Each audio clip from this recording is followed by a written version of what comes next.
I'm with Tim Connie Bear from Waves for Change. We're at the Laureus Sports Awards. Now, you picked up a big award tonight. Tell me about how that felt.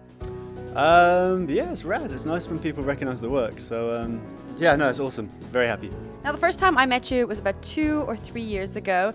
It was at one of the after-school activations with all of the kids there, and we were on the beach. I don't think you or I thought we'd be standing here in Monaco tonight celebrating. Tell me about the journey that you've gone on. Jeez, it's been a long one. I think, we started this very small program just, to see what happened. Really, it grew out of a lot of people just volunteering their time.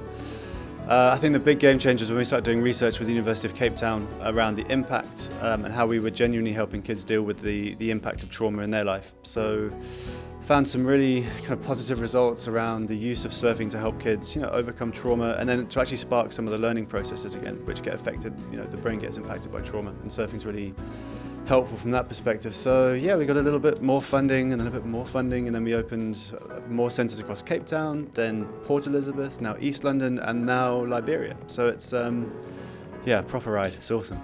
Now, you mentioned that trauma, and I know it's something that you speak about a lot. What's the thing that surprised you the most when it came to the events and the things that are happening to these kids on a day-to-day when compared with people like you and I who don't face the same challenges that they face?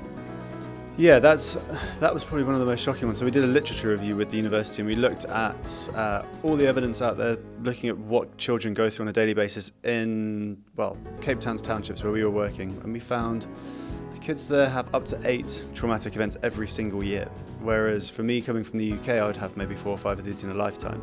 So if I think back to one of the major events in my life, which was the death of a good friend of mine, and how that impacted my sort of work and relationships for a year, it took a good year to get over that. And some of these kids are going through that 8 times every year. They never recover, so it kind of just this compounded toxic cycle. Learning behaviour pathways get destroyed. Tell me about the expansion into Liberia. Yeah, that's interesting. So we got invited there by a university, and they run a peer counselling program.